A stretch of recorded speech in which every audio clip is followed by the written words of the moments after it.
vai di mangiau mata au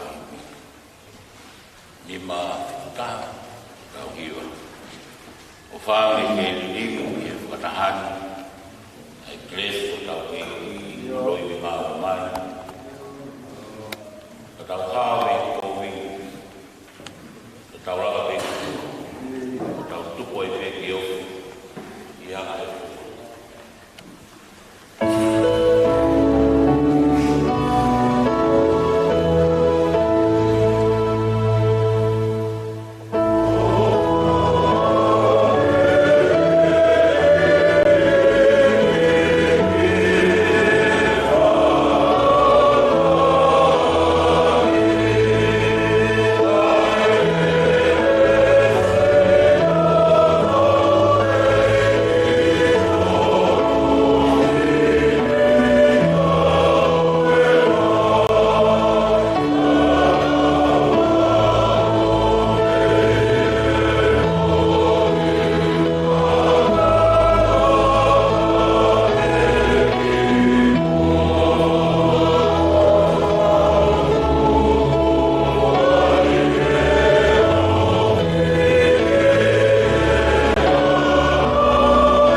Tau whai ai o sakala meniti o moe ai iki.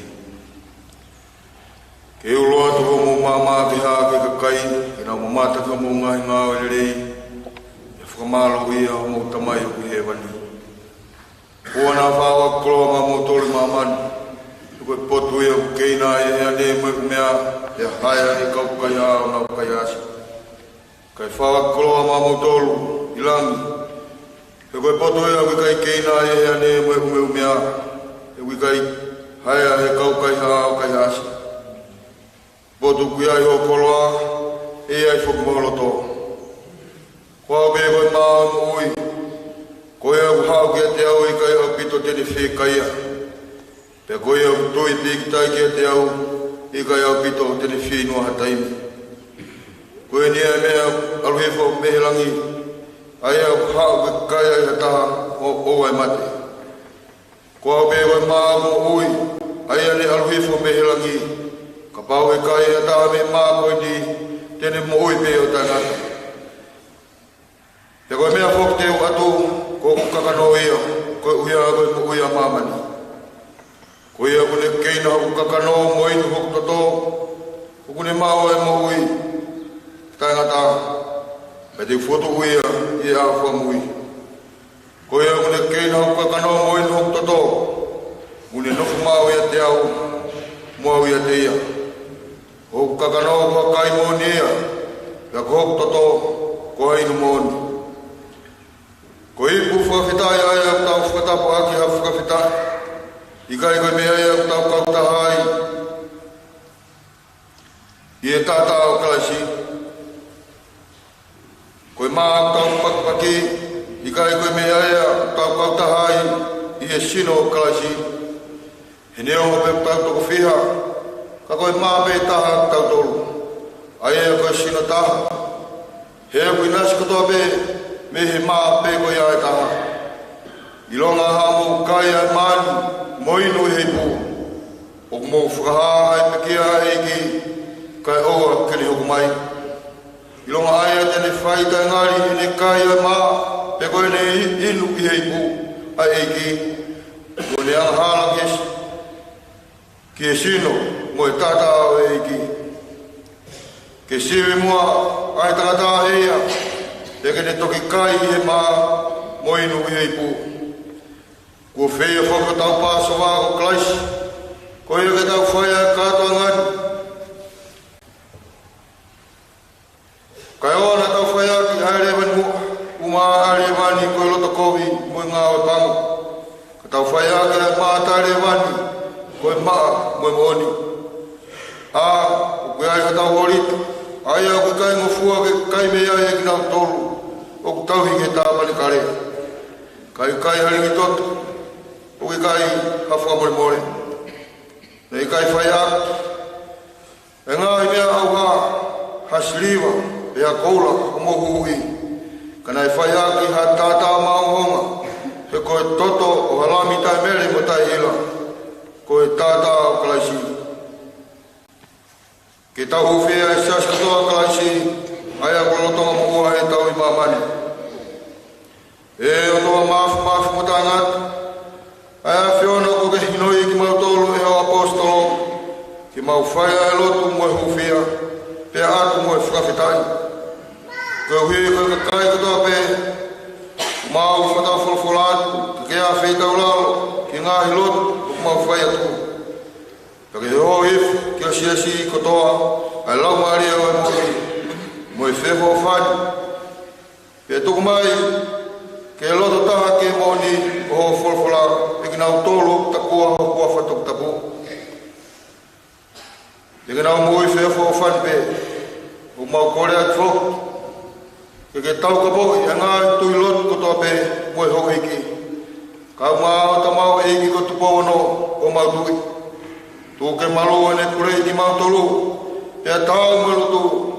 E tōke whakatātoko ni mo e ho e.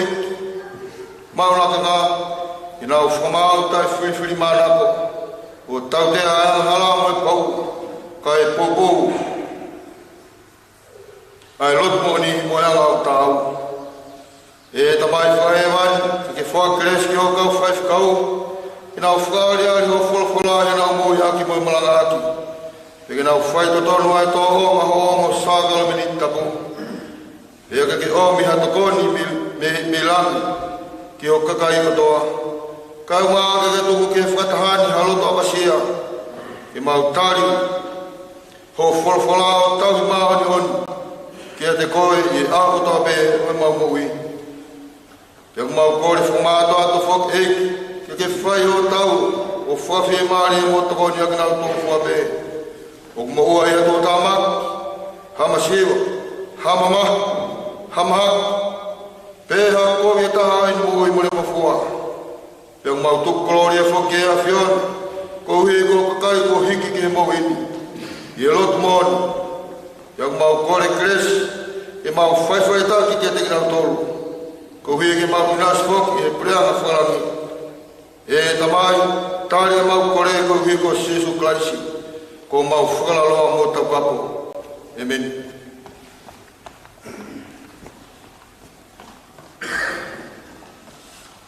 Nataki o tūtui, i whai e mete.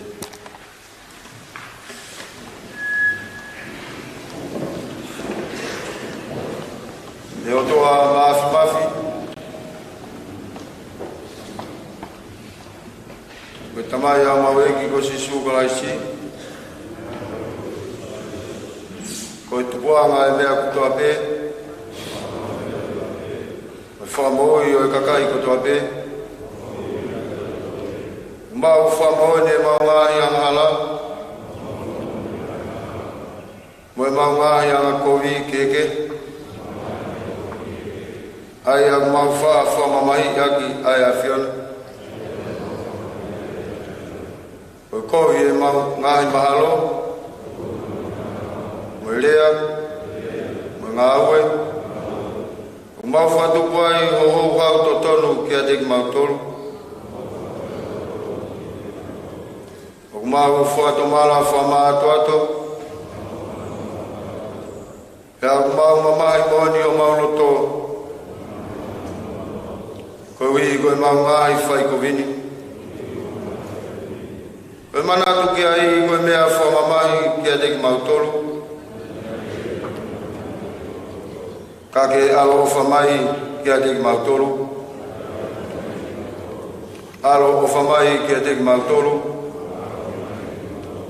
e tamai whumani alo o wha,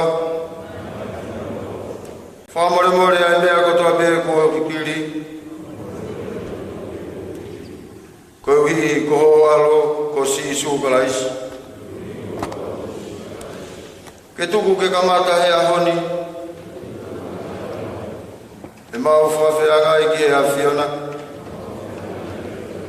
i he anga e hoho i ai o whinanga loko. Mo whakalangi ai hoho a wha,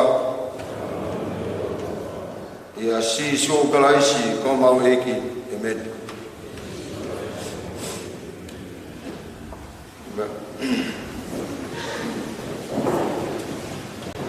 Te o toa mafi koe mau tamai o kui e wani, ko ke wha i o alo wha, te ke wha more more ai amahala e kakai, o tafoki ki a te koe i e wha tomala mo e tui moni.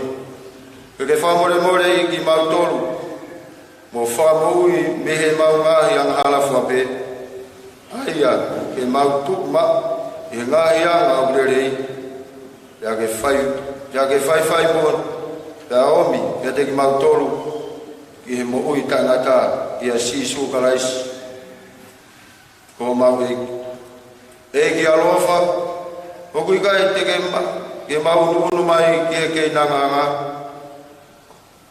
i he whaala, ki ha mau maa oni oni, ka i o alofa o ulahi. Hoku i kai te mau tau ki mau tolu, ke tāna ki a ngahi momo, i ho lalo kei nanganga, ka pepe ai pe ai a whiona, pea ko horu maanga ai pe ai whai mesi, ko ia eki lirei, tu ke pe ai maukai ai sino, o alo pere ko Jesu Klaisi, mo inu ono tata, ko uhi, ke fufuru ai ke ma, a mausino, o mausino anga halaian, mo maulau maarie, i o sino, mono tata ma o mala, ke mau nofo mao, i a te ia, e moia, i a te ki mau tolu. E o toa mafi, koe mau tamai o kui he wani, i o anga ofa o mongofua, nā ke fua ki ho aro, te tā ko Jesu Klaisi, e kātaki ai pekia i he kolosi mō maurugi. Ai au atu tātou taha, ai nea whio, koe wheilaulau mā o ngā au pito mō hahawa, koe hifo wharerei, ke totongi whiunga ai ngahi angahala a māmani, kotoa pe. Nā e whotu ai whamanat, o ene pekia mā o ngā koia, te ane whekau, i ene kōsperi mā o nioni, e mau whai mau ai pe, ai whamanatu koia, o ao, ki he ene toi haere mai. Koia tamai arofa, o mau kore ke whinangalo mai ke teki mau tolu, e ai e mau ane ani, ai a koe mea, ai a koe maa moe waine, o hange koe tūtoni au aroko si suka ai si, e whamanatu aki, a ene mamahini mo pekia, ofa ke mo ma, ono sino, mo ono ta lang ia.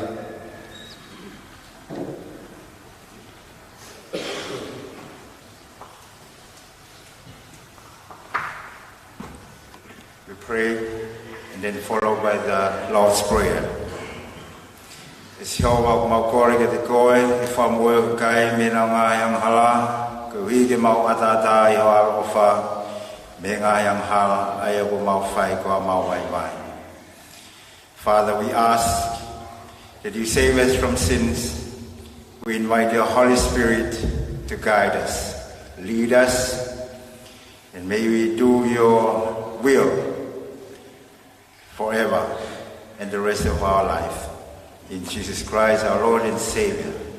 Amen.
Sam whawhitai o Pongipongi, te au whangufulumani ma o ngā sāme. Ka matalau ia ka mehi walu o e vesi, ko tuku ke hono hungufulu mā whā. Sāme te au whangufulumani ma, vesi walu ke tā whā. Hae vesi fitu ke au hungufulumani ma, fitu ke au hungufulumani o e whokau motua. Ko rea ke tau ngā ue kwe whunga mahini, tau lau whetari ake, tau toki lau whataha ai vesi hungufulumani whā. O kuanga lelei mo alo ofa e eki, tuai ke o hau, pe lahi e ne mesi.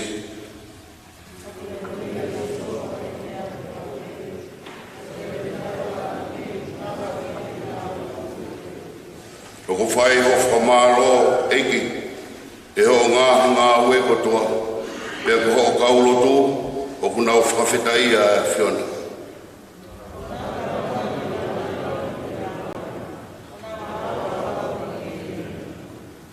Ke whaelo e whai whakangengei ke hakoi tangata mo e nau o e teunga o hono pure anga.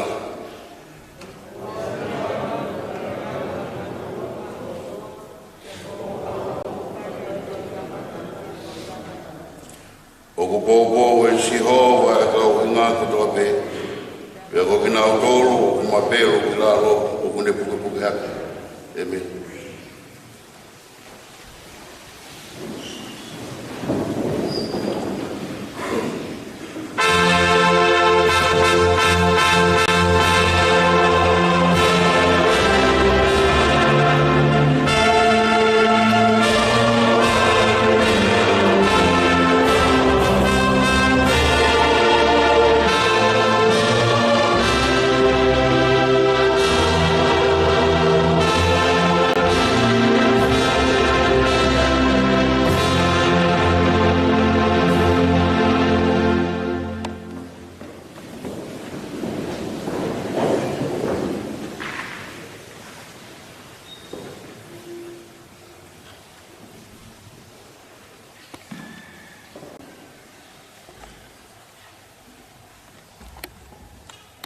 Wale son di tau whanong kei, me whakau motua, toi he profita wa sakalaya, wahe hiwa, ka matalau ia me hiwa ko ngā tuki wana hungfuru māua. Sakalaya wahe hiwa, besi hiwa, ki tahaua. Tome e ke lahi, tahine Sayone, hiki mawawa, tahine Jerusalema. Koe na hotu i o kumea mai ka te koe. Koe whai totonu ia mo whai mo ui whoki. Koe eiki whāgataki, pia kune heka asi, io, ki haki manu koe tama asi whine. Pia te tūsi, ai sāria te mei wharemi, mo e hosi e me Jerusalema. Pia e matuhi, ai kauwhana tau. Pia tēne talamerino ke ngā i pure ngā. Te koe ne pure e whai mei tahi ki tahi. Te me he vai tawhe ki he ngata ngā mamani. Ko koe whoki, koe mea i ho loto. Fuakawa ia, ko utuku atu. Ho kau kōpula, me he repa tai anu mai. Mou whoki ki he taritau anga, ai kau hai e amanaki. Nā moe ahoni, ko kōtalatu, te u whakawhoki. Kia te koe ai loua. Amen.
So he said, I am Abraham's servant.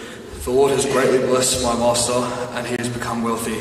He has given him flocks and herds, silver and gold, male and female slaves, camels and donkeys. And Sarah, my master's wife, bore a son to my master when she was old, and he has given him all that he has. My master made me swear, saying, you shall not take a wife for my son from daughters of the Canaanites, in whose land I live. But you shall go to my father's house, to my kindred, and get my wife for my son. I said to my master, perhaps the woman will not follow me. But he said to me, the Lord before whom I walk will send an angel with you and make your way successful. You shall get a wife for my son from my kindred, from my father's house. Then you will be free from my oath. When you come to my kindred, even if they will not give her to you, you will be free from my oath. I came today to the spring and said, O Lord, the God of my master Abraham, if you will only make successful the way I am going. I am standing here by the spring of water, like the young woman who comes out to draw, to whom I shall say, please give me a little water from your jar to drink, and who will say to me, drink and I will draw for your camels also. Let her be the woman whom the Lord has appointed for my master's son.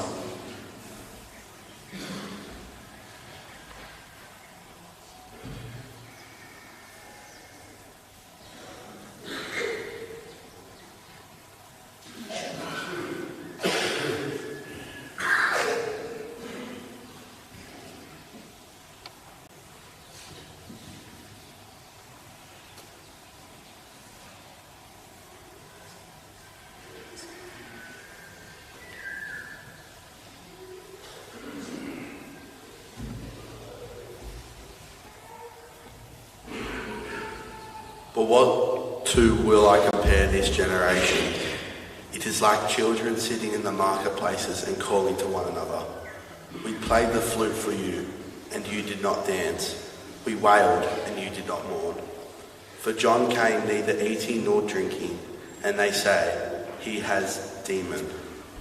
The Son of Man came eating and drinking, and they say, look, a glutton and drunkard, a friend of tax collectors and sinners. Yet wisdom is vindicated by her deeds. At that time Jesus said, I thank you, Father, Lord of heaven and earth, because you have hidden these things from the wise and the intelligent, and have revealed them to infants. Yes, Father, for such was your gracious will. All the things have been handed over to me by my Father, and no one knows the Son except the Father, and no one knows the Father except the Son, and anyone whom the Son chooses to reveal him. Come to me, all that you are weary and carrying heavy burdens, and I will give you rest. Take my yoke upon you and lean from me, for I am gentle and humble in heart, and you will find rest for your souls. For my yoke is easy and my burden is light.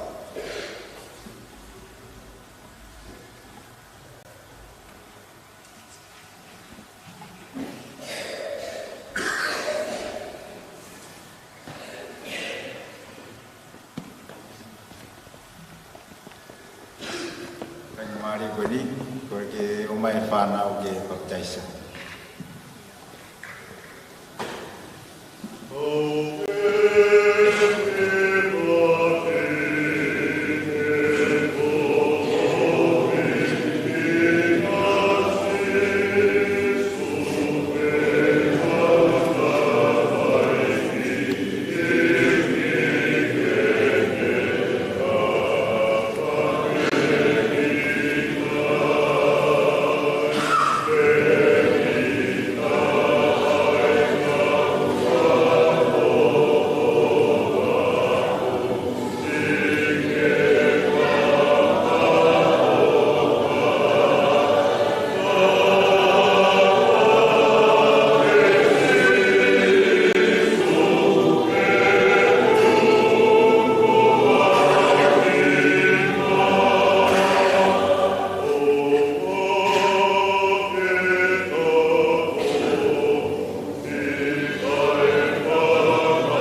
Sikainga, kami whanau ia kakai katoa pē koe ang hala, te moe wholawhala mai o tau whamui Kolisi o Meihe. E kai lawa ki huhata ki preanga o tua, o ka pao e kai whanau whako i vai, te moe lau maari maan honi. Koe a koe mna ki at ke tau hou ki o tua koe te mai, i e Sisu Kolisi koe tau eiki, ki ne ofa o angi ki e tamasi ini, ai mea o koe kai ke Tupou moia, ke baptaiso ia ke lau maari maan honi, o kai e vai pe, e whahu ia ke Sapate Kolisi. Mo whanau ke mea o tala ko spere nei toi maake, nana o kia Kolisi a tamai ki, kowi ke ne ala ke te knau tolu, te kamata lolo mi kaua koa ka kaina e om ki nau tolu, e mamata ke a Sisu nane tupta maki, o ne be ke te knau tolu. Tu bea kau tamai ki nau hau ke te au, o ai tau ki nau tolu, e o mai whainga kuia ai preanga o tua, ko au e ko talatu, ko ai kai ten hange ko tamasi e kai au ki to hu e ki ai.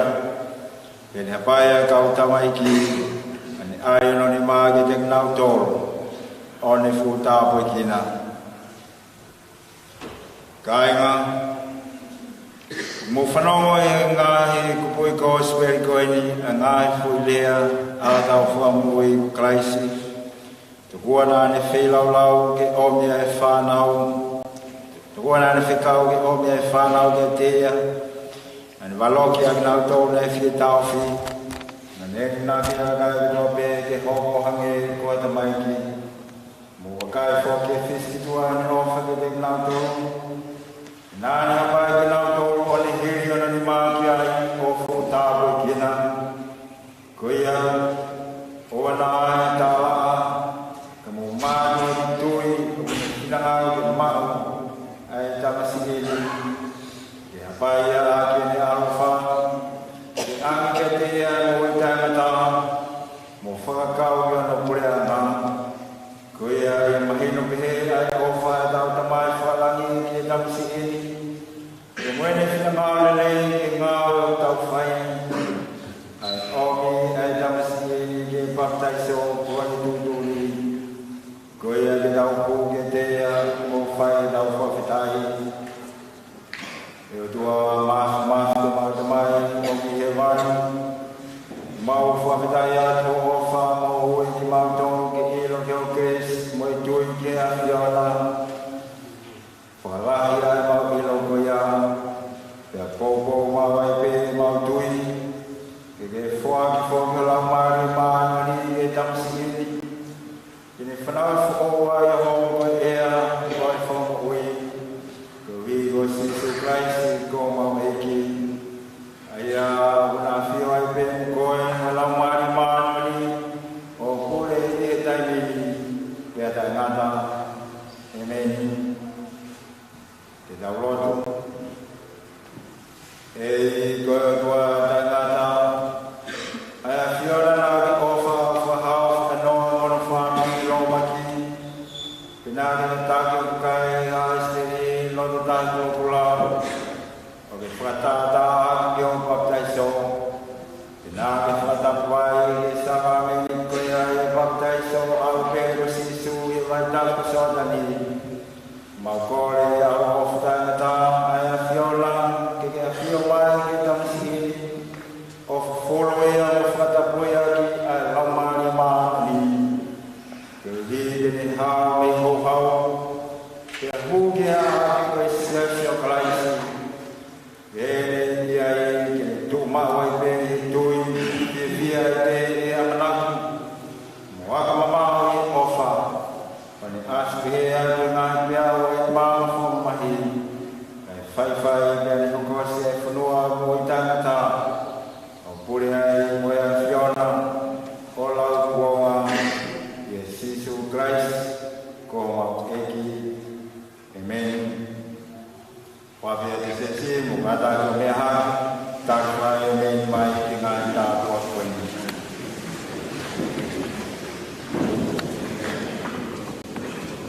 Eki a ofa tuku mai ke tanu ai ata mo tua i tamasini kai foto ai tamata fo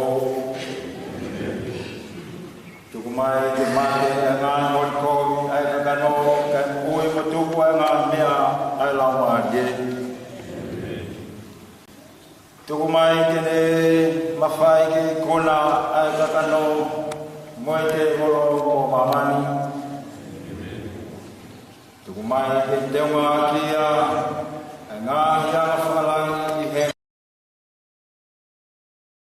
ia ti mo ta ngata amen amen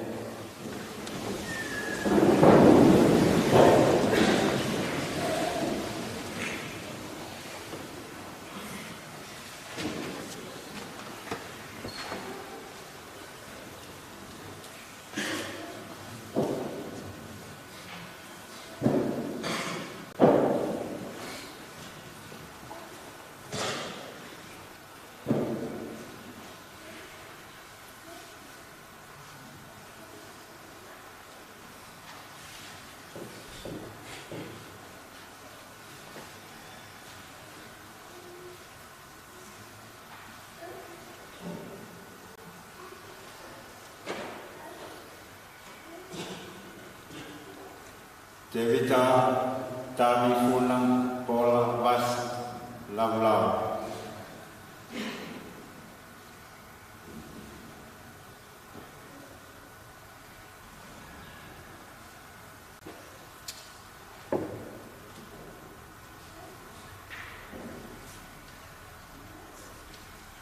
go baptize boy iwa kan temai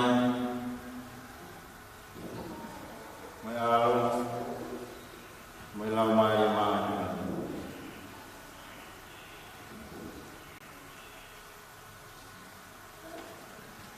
au kau hau ai dam si ni di sesta ko galaksi tawang ini tu boleh kena dengan coklat telini mengahia benak ai Yesus Kristus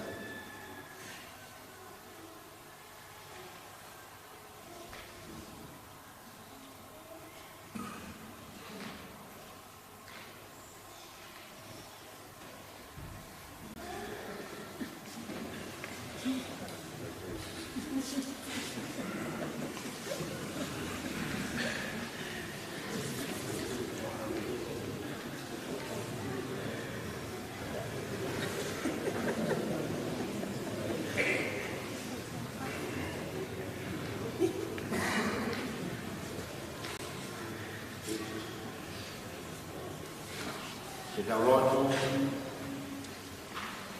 ke tuan dan mati ni semua ni ya suape masiva kelangau ni ka ku fanga ku ya na tu itu dua kau kia mau la ya tu ni ke jam si ku o yo bakta stapu ni mau na rotu ai kresi o fata ta aku ke kita manto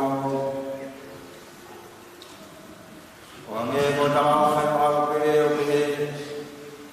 ko be mo ma ko mi be mo milo tu be to ke te ko to ko ma fio na mi te na to o ko le ni lo ma ni ma to ko me ni ke to ma ta pa ke te ma to tu ki vi de ma tam si pa ma na fo no fa o la mari mani ni ausi ai prea mata kalau kia ya kelas sisu ko mau ini amen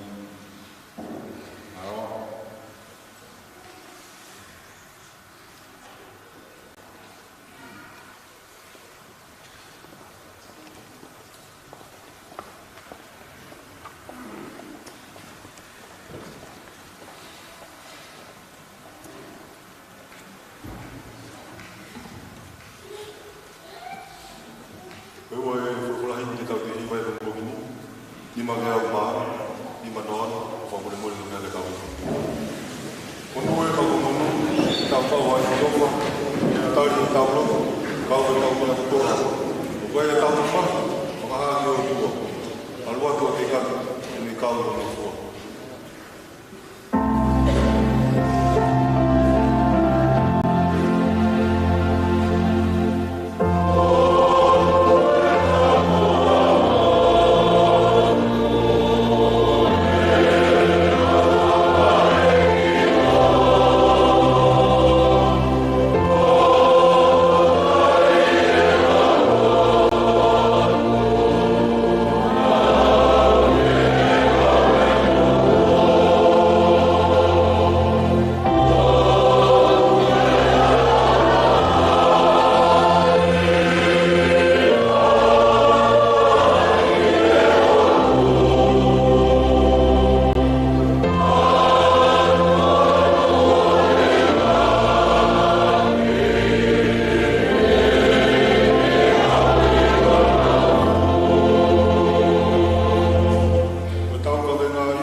Jesus and the children.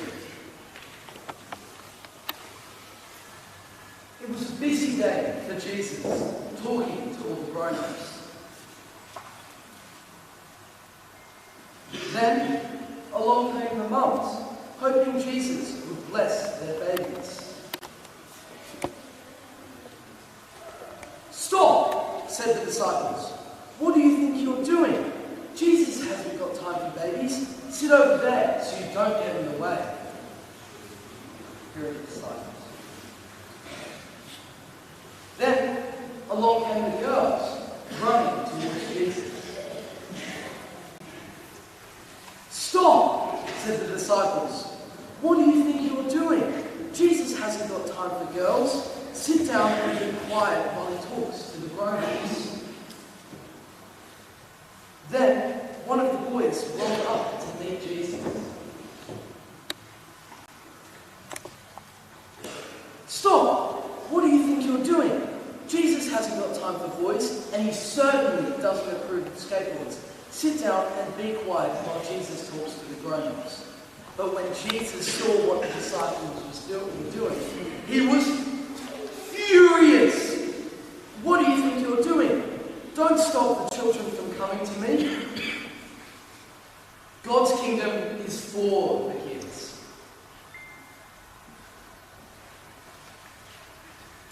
Sit down and watch the children, and you will see how to enter the kingdom of God.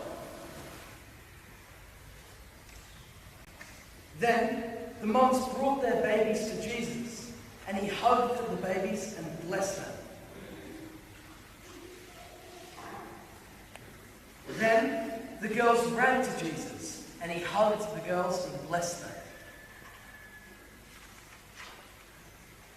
Then one of the boys, who wasn't really into hugging, rolled up, and Jesus blessed him as well, because God's kingdom is for the kids. Thank you.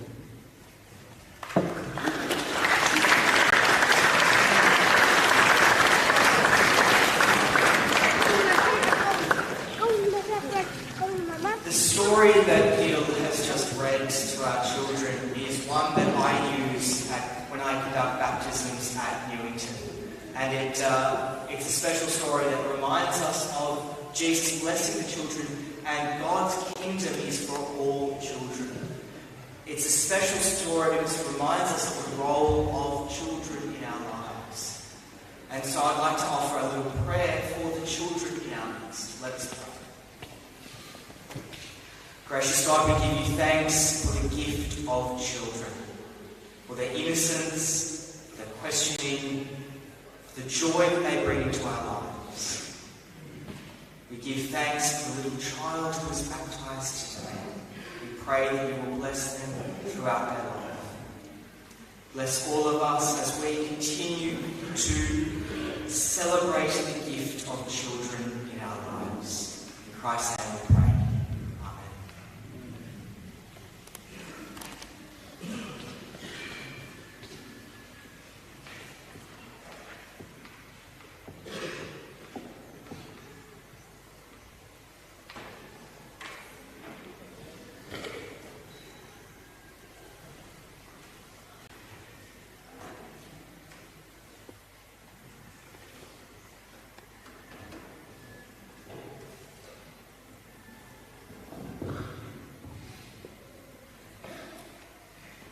Malo Elele. My name is Pastor Richard LeBroy, and I'm the college chaplain at Newington College. It is an incredible honour and privilege to stand here today. I bring greetings from Newington College, and I want to extend a profound thank you to Reverend Felicity Patiola and the entire community of Newington College for the incredible welcome and hospitality that you have offered to us from Newington over the last 4 days. I want to thank Reverend Afula Fisiola for his leadership of our worship today, and for the other Fafakaos who are with us, and for affording me the honour of preaching for you today. As a pastor of the Uniting Church, I had the privilege and joy of getting to know many Tongans over the years, as the Tongan diaspora has a strong presence in the Uniting Church because of our common Methodist heritage and our strong partnership between the Uniting Church in Australia and the Free Wesleyan Church Tonga. I count many Tongans as my close friends, colleagues and mentors. Reverend Carissa Suli, the President-elect of the Uniting Church, is a good friend and colleague of mine. And Reverend Whaimata Havea Hiliau has been a mentor of the moderator, who is the moderator-elect of the Synod of New South Wales and the ACT, has been a mentor of mine throughout my life. These two wonderful Tongan women, as well as so many others, have blessed me in so many ways. I have been blessed to learn from my Tongan sisters and brothers in faith about their community, about their culture, and about their faith.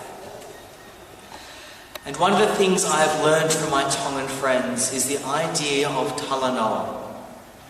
From what I have understood over the years, talanoa is sitting on the mat together, sharing together, speaking and learning from each other, particularly when we have deep discussions.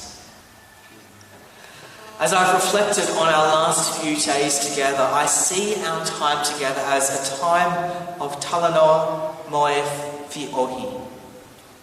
It's been a time of sharing stories of our lives, of a great amount of laughing, of playing endless games of rugby, and a time of learning from each other.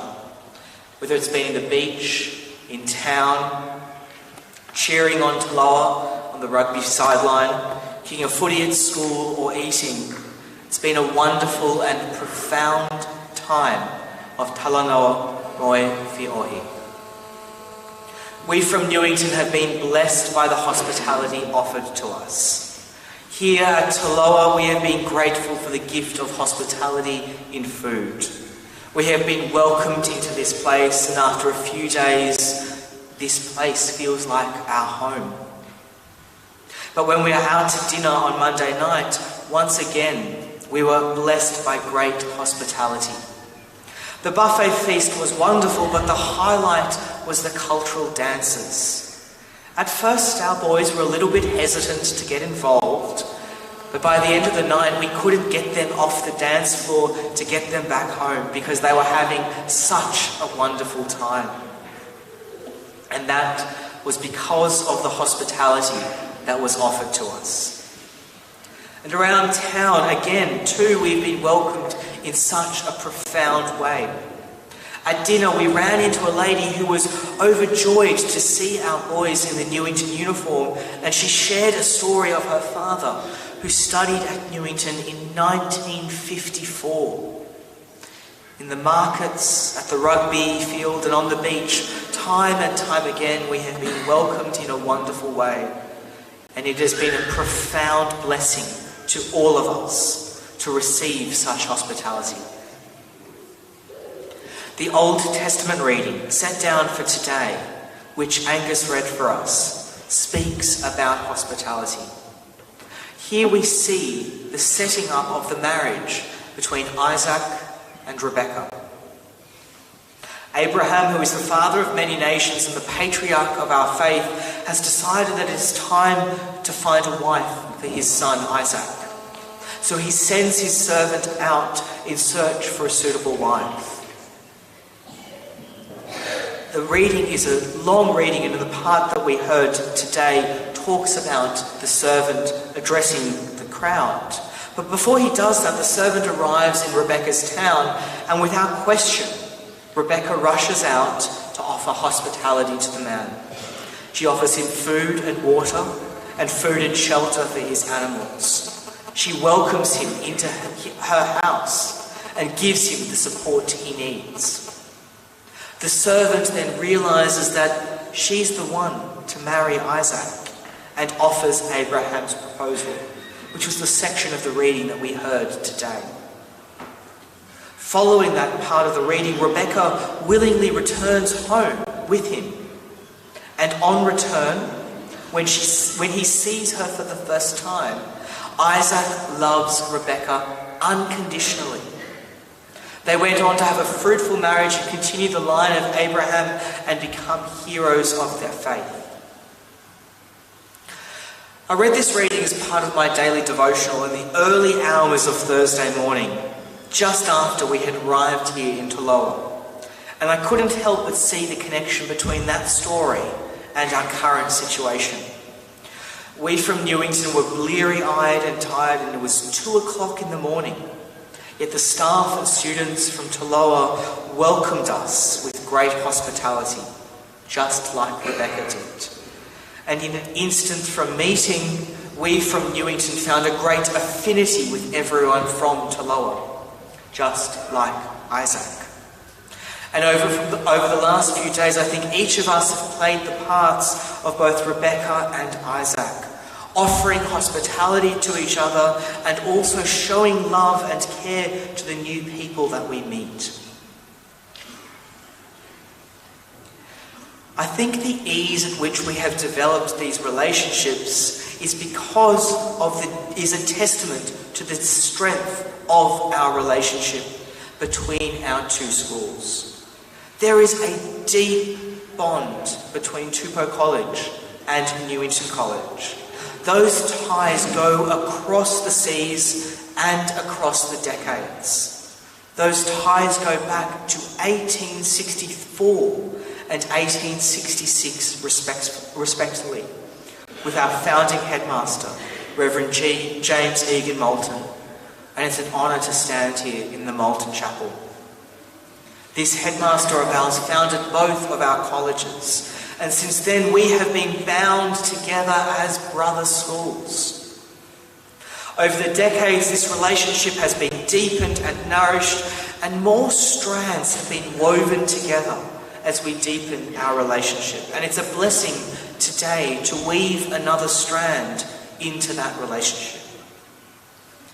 And as I've reflected on the many strands weaving together, I couldn't help but see the image of a beautiful woven mat. In Tongan culture and many other Pacific Island cultures, the mat is an essential part of life. People gather on the mat to do talanoa. Mats are given as gifts. Mats are worn, mats are displayed. At Newington, we are blessed to have a number of beautiful mats and tapa cloths displayed across the college as a testament to this relationship of gifts from over the years. But the important thing about a mat is that it takes a long time to make. It takes incredible skill to weave a mat together. It takes time and it takes dedication. Even a simple mat may take many hours to make, and the more complex and beautiful ones might take tens or even hundreds of hours. As I reflected on our relationship between Tupou and Newington, I couldn't help but picture that mat. Many students have been and strands have been woven together into this collective metaphorical mat, going right back to Moulton. Leaders, students and staff have woven strands into our mat over the years. Our students have been blessed to come to TOLOA, and in return, Tupou students have enriched our Newington life. Staff have been blessed to nourish both communities, and I know our headmasters, Reverend Atiola and Mr. Parker, have a strong and deep friendship. And this week we continue to weave another strand into our mat. Relationships are deep and meaningful, but at times they can be hard. Sometimes we feel the clash of culture or experiences. Sometimes things are said or unknown. But in those times, our gospel reading for today, which read for us, gives us wonderful words of hope from Christ. In today's reading from the lectionary, Jesus says, "Come unto me, all who are weary and heavy burdened, and I will give you rest. Take my yoke from me and learn from me." These are some of the most profound words of hope that Jesus offers to us. He reminds us that no matter what Whenever we face struggles or when our relationships are strained, Christ is there offering us strength and giving us rest. When our relationships are challenged, Christ is there giving us strength and giving us sustenance. As I close, I want to extend a deep and humble thank you to the TOLOA community for the hospitality that they have shown to us over the last 4 days. I hope over the rest of our time together we can offer our own form of hospitality, of care and of service to the community. I look forward to many more days of Talanoa Moe Fe'ohi as we continue to weave our mat together. I give thanks to God to those who have gone before us, weaving the mat of our relationship over close to 160 years. I give thanks to God that we can continue to weave this mat this week. And I pray to God that we will continue to weave this mat over the decades and even the centuries to come. Praise be to God. Amen. Thank you.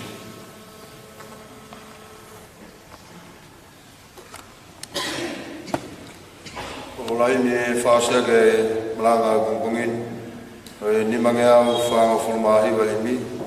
Ni maa whahiwa. Mo mea ke ina wiu. Ke ofi pe, ke te koe.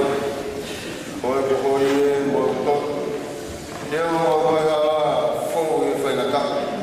Ha mea pe te ulawa e mango.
As we gather around our Lord's table, let us give thanks these elements. Gracious God, we give you thanks for the many blessings in our lives. Since the beginning of creation, your Spirit hovered over the deep and brought the world into being. You bless us each day of our lives, and you bless us still today. Gracious God, we pray that you will pour out your Holy Spirit upon these gifts. May it be for us the body and blood of Christ. Bless it to our bodies and ourselves to your service. In Christ's name we pray. Amen.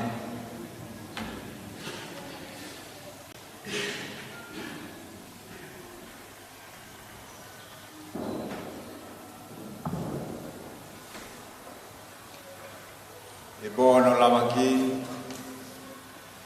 e toa ma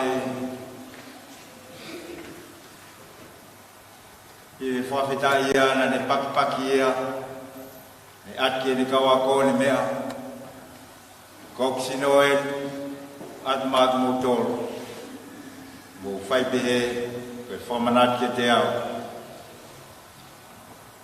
In the night of the Last Supper, Jesus took the bread, he broke it, blessed it, and said to his disciples, "This is my body. Take it, eat in remembrance of me."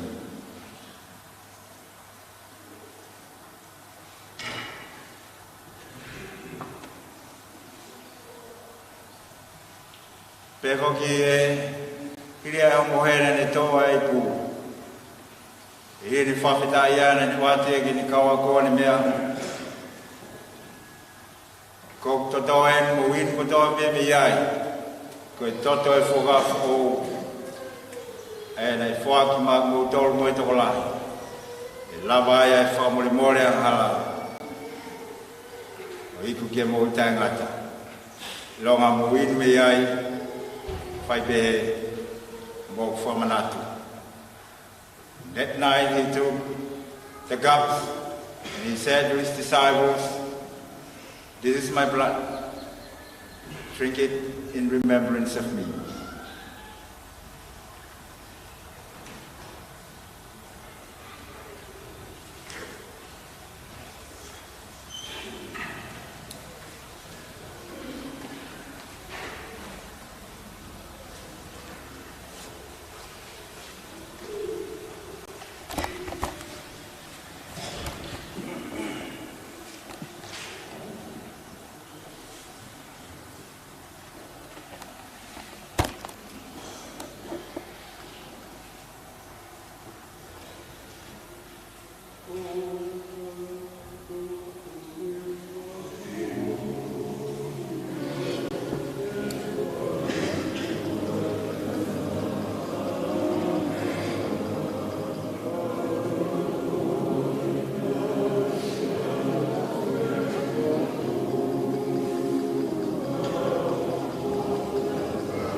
ka hoko mai ai ka ufulau meni toni ki ngau no wa ka hiria pe ko hoko atu lewa ma pe o ma mo wai ni pe ke me atu ko ia ko mo tolo fenga mai ke ki ngau laki ka u fai fikau ngai hoa mo mo tolo ka tangata e ki mo lai ki ngau laki ko ia ko mai ka para mi ki ngau no wa ka hi ko ia pa da hoko atu ma be o ma mo wai ni ya ke fo ki lewa ki o me a malo e puna ke ho mai va ata te pire e ki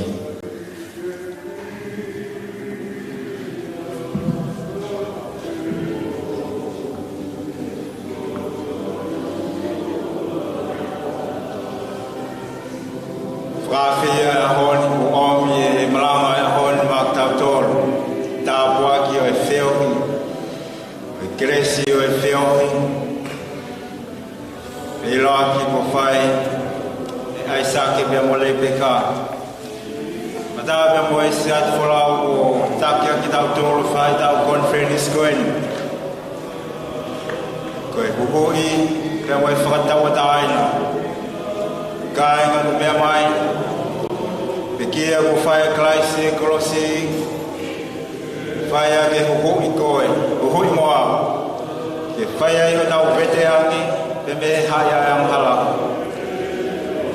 sino tau dau ko sisu Kolisi nane foaki ko wi ko koe pamuya sino de mai wala mari to eno kai kai tu mo e fomana Habai koloa ke tata beo sisu Habai whanonga tata beo sisu E ke toki bai Kai bai mahu inga lahi Kai bai ola o mamani Tata beo sisu Tata koia Kai bai koia na e whaia Ka tau buhui Whaia ka tau whatau ataina Tata tawai ko sis Kolisi na lilin ko hui ko koi Longai me ai famoya sino at mai malau mali to e na winu inwe tui ko fafita do mo fafita ia fion filau lau ko ke fai ko hui ke hu ia ki ma to long ha ai fo mai ta bok mai Nang dai skadala sisi ga man o be mo fatungia ma fatuk we now here find our conference for coin si kau fai fikau kau ma si ko fai fikau ma lolo mai ka ma kau na tulu tui okay na ama eki o me hibi awang eki fatawata ki ma to si no mai tata ya fiona ko lo tu mo ma fai a Christ ko alo ka ma fa mo o me a to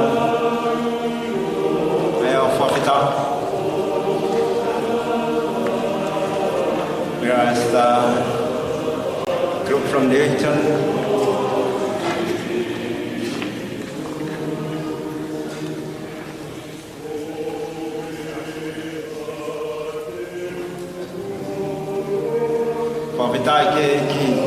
praise God. God gave His only begotten Son, Jesus Christ, died on the cross so that we may sin from our sins. He sacrificed His life. He gave His all to save us, to set us free. Jesus is always welcome. As He welcomed the children, He welcomed the kids. He blessed them. He gave His body, His blood. He shed His body and His blood. So whoever believes in Him will never die but have everlasting life. This is the body of Christ. He gave it for you. Take it. Eat it.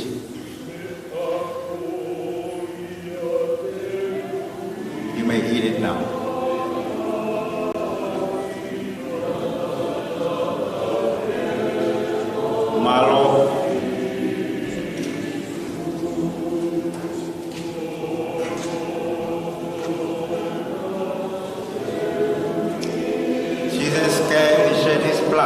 on the cross to cleanse us from our sins. This is the water of life. He gave it for you. If you have it today, do it in remembrance of God's love and God's grace. This is the blood of Jesus. He gave it for you. You may drink it now. Let us pray. Dear Lord, our Heavenly Father, we thank you for the staff and the students from Newington College who are here today together with us at Tupou College. We thank you for the wonderful words that have been shared with us by the chaplain Richard. Father, we thank you for your love. You gave your all. Your Son Jesus Christ died on the cross so that we may save. Father, we pray that you bless each and every one of us. We ask these things in your sweetest name, our Lord and Savior, Jesus Christ. Amen. My Lord, you may return back to your seat. Thank you. Thank Maria when you put out the break. May I be ma wine. Here be we have the Fokia to ever give me a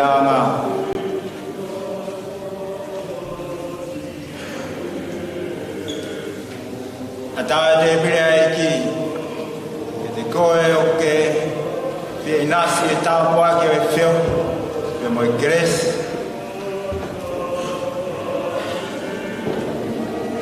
We feel we be more Jesus Christ, me amai. Me amai, tali fifi and Goe. Wong my leo eki. Me amai. We kai tau fina taha. Bea we kai ama komi. Ai whilau lau nai whai Kolisi e Kolisi. Ma nai arifu me langi. Ma uia. Waine na anif. Tō tāpua ki mene. Mea ki ni kawako. Inu me ai. Whai ai homo hui. Whai homo wete angi. Mawa e sino mo e tātau e ki iwe ki mea atu ki ono whanga. Whawhita i tau ki nasi e whio hi bea mo e ka waka tu tuku a e plu tai loa. Aho ni tau whoki mai ki a.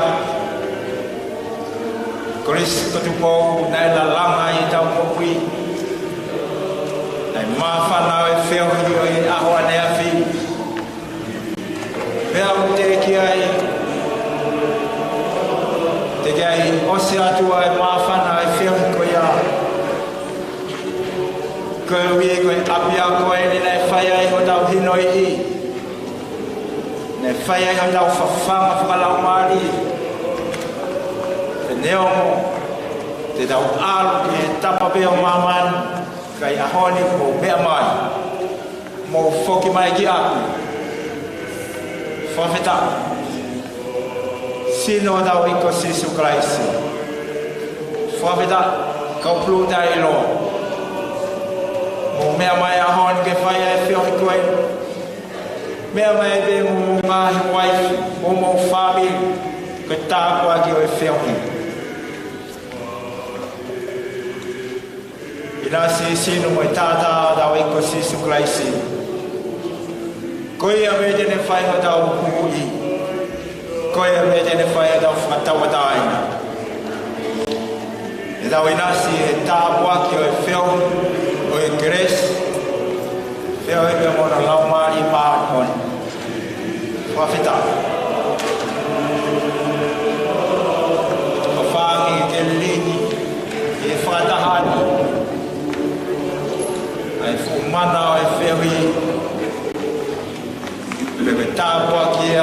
hon.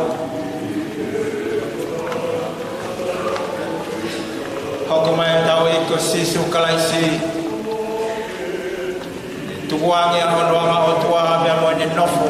Mo ni afio olunga. Kene fie hifo mai. Ke keina mo ki tau tolu whahinga ang hala I tangata. Mea mai talia e whaafi o whai e eiki. Talamo mai whine mui. Ase mai a Sisu Kraisi koe fie whio. Koe fie kāinga. Pea mo koe pea moa.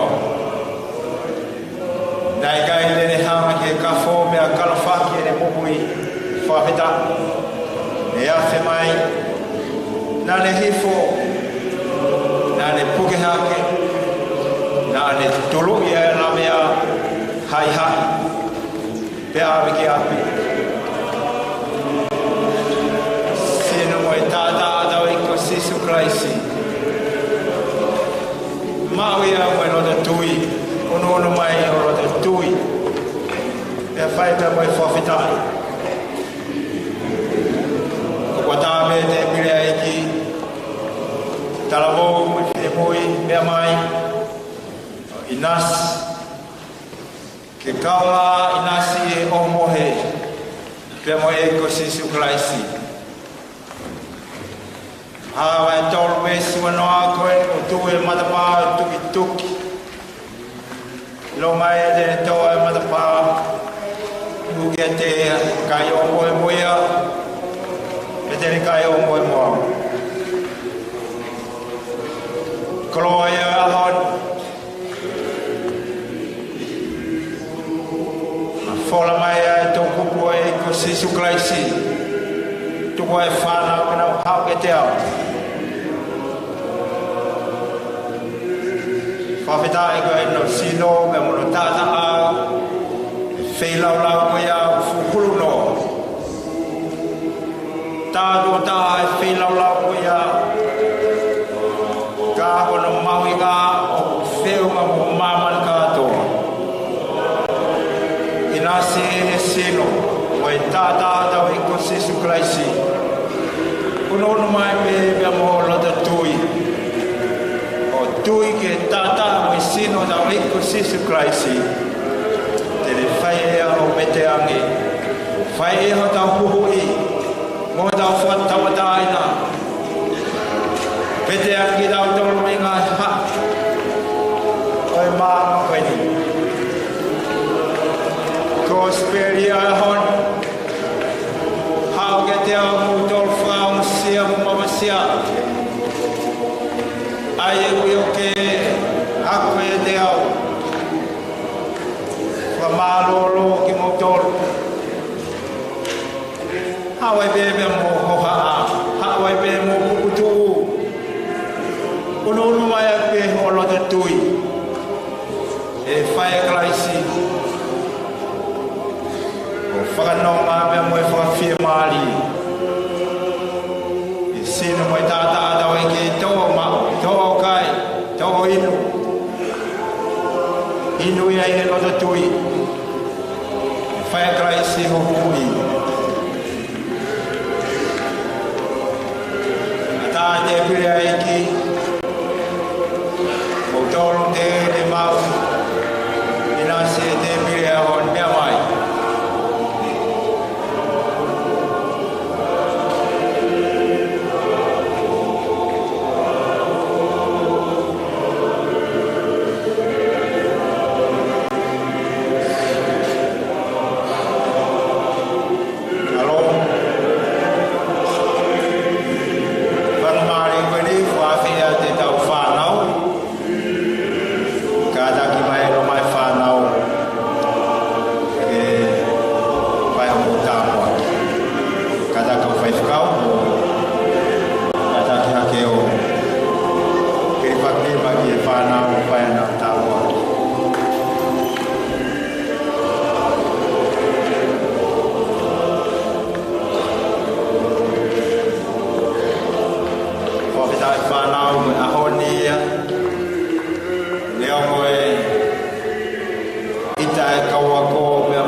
wholofola ngā sisu, tuwe whanau ena hake te au. Tali rei ki motoro, tali whiwhia ki motoro sisu, koe ni whiwhio ki motoro. Whaia te whakao tali, roto e.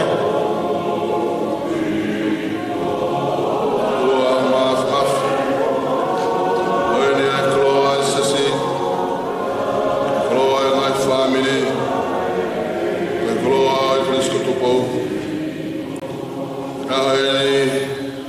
Ai yoke ko ke whakoloa ke ai loto whare whamiri.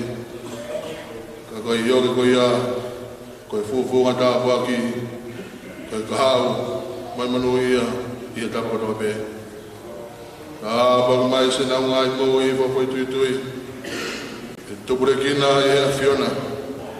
E whakahino hino pē a Fiona. Nau ngahi maui ki hoku ko ngahi maui mā te ake e Fiona. He pirikimi unau whai me taimi i tāne. Mā roa tau whanau ke whamanui e mu whakoloa. E pēa hono mahuinga ia he koloa kuke homi. E tau hihi, e ngahi koloa koe ni, koe koloa pēa e Fiona. Mamoia te nau ngahi maui, e Sisu Christ ma wha maui. Amen.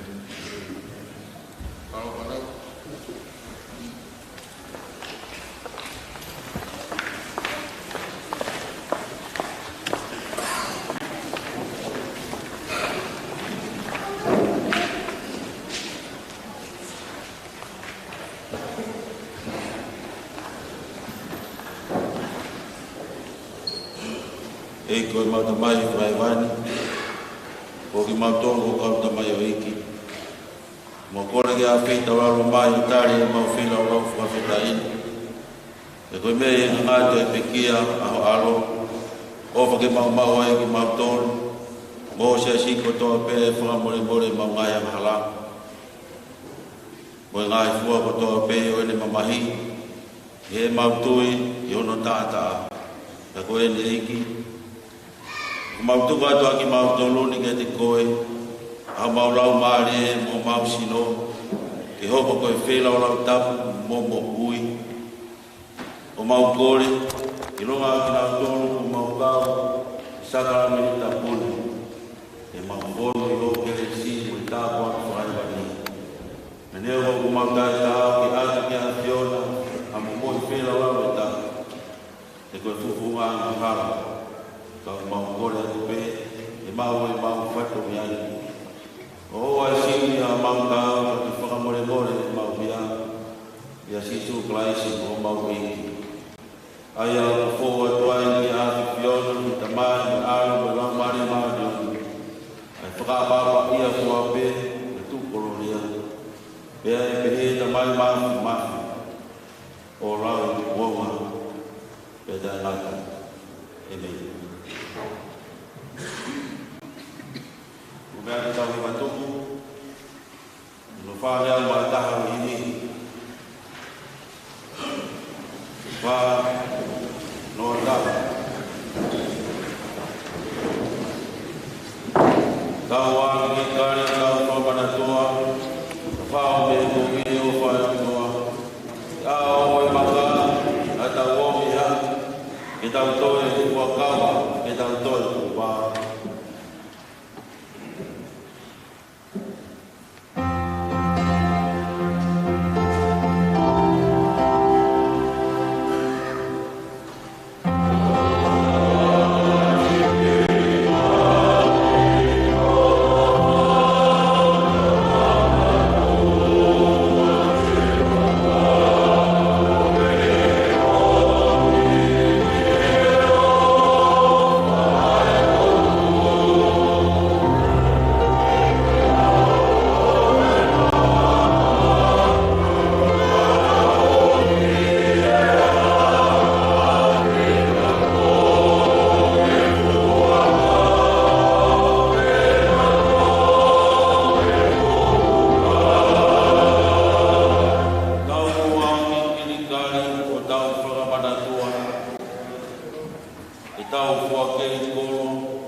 Tau mai o toa, toko si ai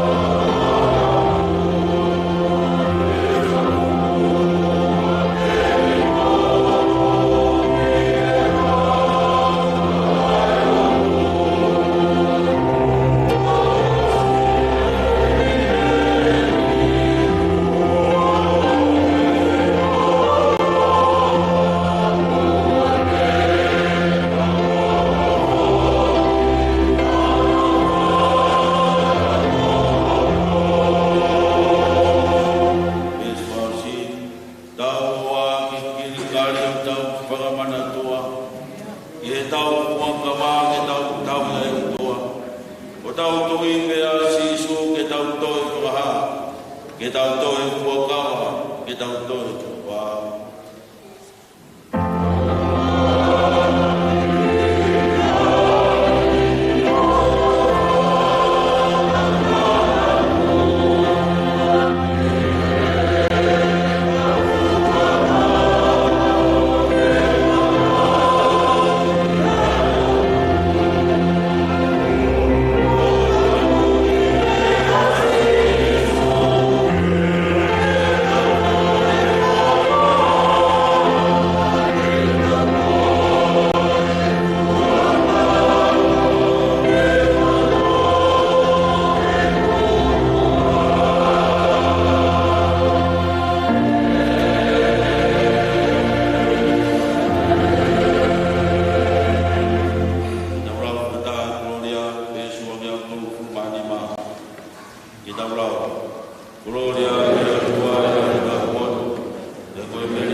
Having been filled by word and sacrament, we go to be a blessing to all and to serve God. As we go from here, may the blessing of our Lord Jesus Christ, the love of God, and indeed the fellowship of the Holy Spirit be upon you and remain with you now and evermore. Go in peace to love and serve the Lord. In the name of Christ. Amen.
Tapi mo afia tua ta tonga. Tapi mo potapun kalau famana to kita ton patapu je fa ta ron fa ta ta tua tapi trong đây kita la sesi beberapa persepo kama hoa ko le ke patap ki fa ka Malanga hon Reverend Richard Lebroi ukole ke ufanga ta patap ne au ki patap bawa ki kawahi fekau bebe asedia feke o kapton be kau fekau kau ma kau kustuku oi kustuku plutai loa Eki motor do be mo ngai family kau a be mai ye konferensi o ke he kau fata no krisi a hon Pata mawai ko ke kau flower be krisi tuni ye kau faya ko Melissa and the team and the students from Lincoln College The Waftai Government of Tua and the TOLOA for Hon, and on behalf of the General Secretary of the Church, the Principal of the College, and the congregation, I'd like to thank you so much. We thank you for the wonderful word that you have shared with us today, and we thank you for the guidance, the sharing, and everything that we have been sharing in the past 4 days.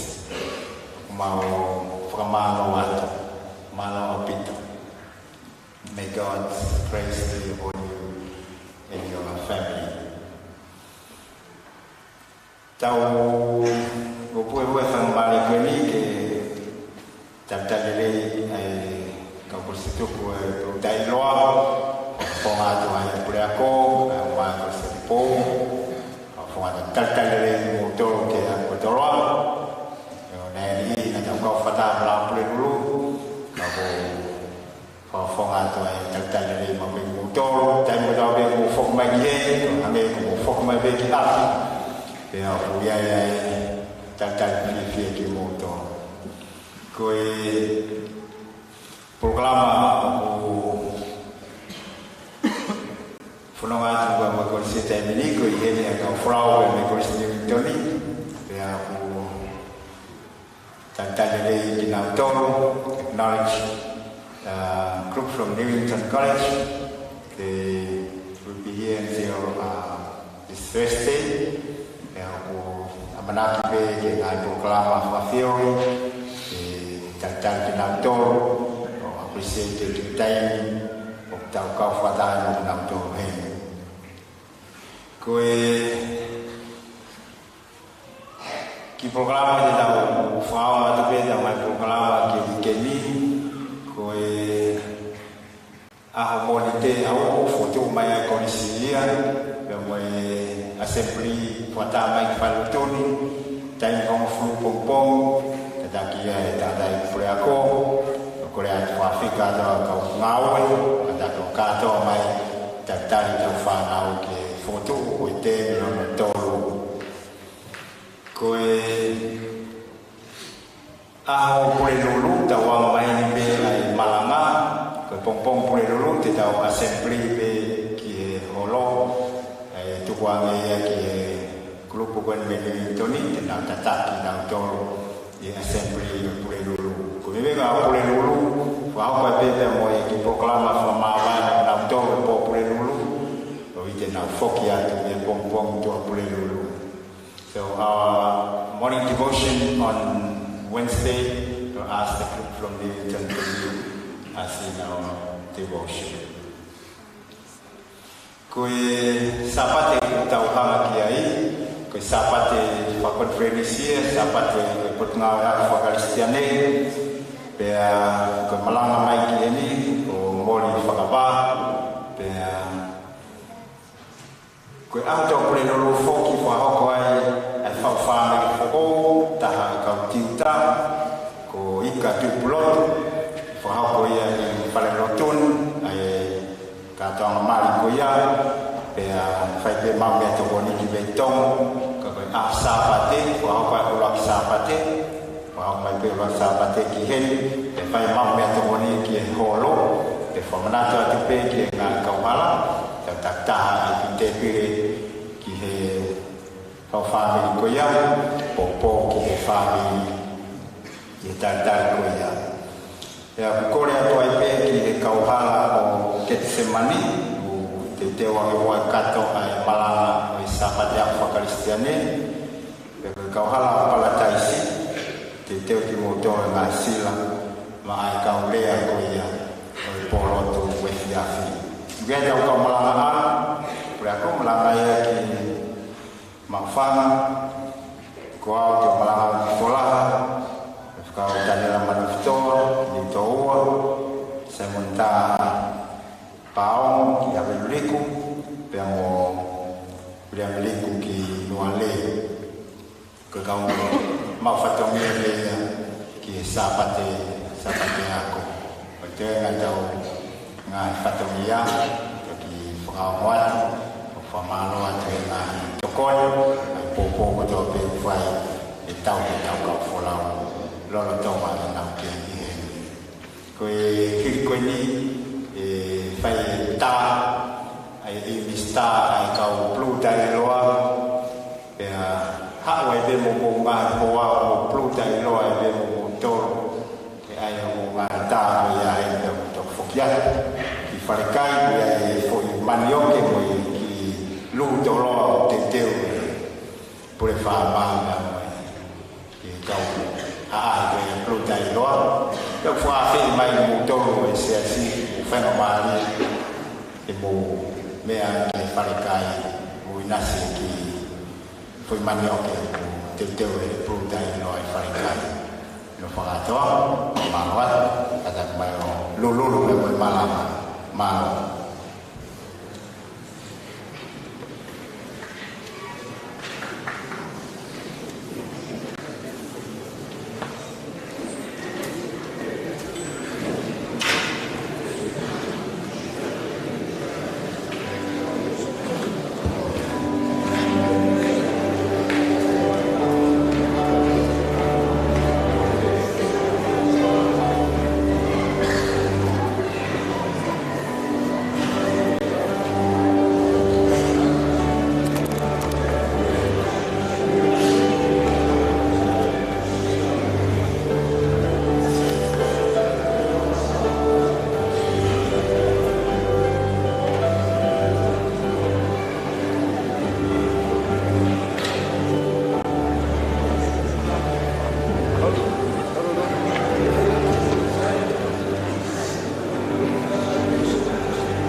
Ko whea